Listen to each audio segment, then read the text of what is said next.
thought I'd just give a quick review of this Carplay dongle, which allows you to use Android Auto with head units which don't have the certification. It's pretty cool, and it adds a new lease of life. Like, this is just a cheap Chinese head unit. There's nothing special about it. This is the UI on it. It's a bit dated.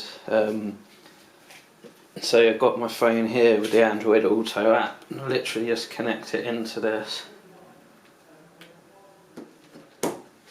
and then all the functions should appear on the screen. I'll just zoom in a bit so you can see it a bit better. There we go. There, by default it opens up Waze because I got that set, but you can also have Google Maps. So it's got it here, and it's got music as well. I'll press it there. You can see here it plays fine, and it will play it from your phone without having to set up any Bluetooth tethering.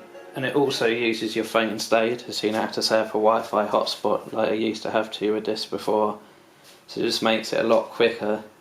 It also uses your phone's GPS as well if you want, so there's no faffing around with it trying to find satellites when you first turn it on. You've got all the apps and stuff available on this menu here, and it's just pretty cool overall. You can go back to maps all the time because it's like the main use in a car, so it's there, and you can just speak to it as well, which is pretty useful. Everything on the phone that happens goes through, like, yeah, you can see that. And then if I wanted to reply, I just touch it there. Yes. Are you up too much later? Want to reply? Yes. It depends on the weather. I got. It depends on the weather. Do you want to send it? Yes. Yes, send. Okay, it's sent.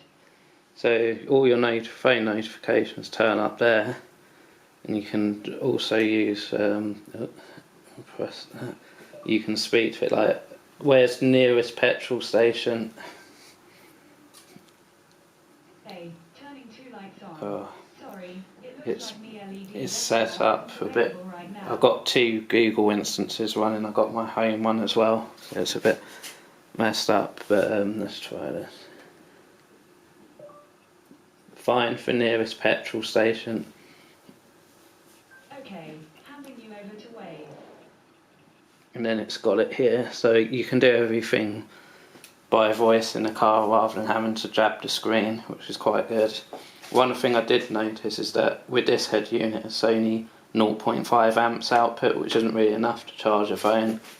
So between the phone cable and the head unit, I'm going to put this USB-Y cable, so this will go to the car's cigarette lighter, 12 volt, and this just goes between this two, so it actually gets decent current, so it can charge quicker in the car. So yeah, overall I'm pretty impressed with it.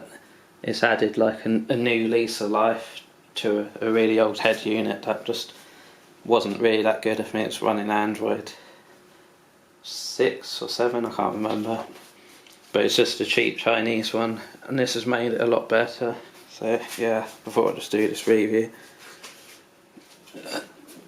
you can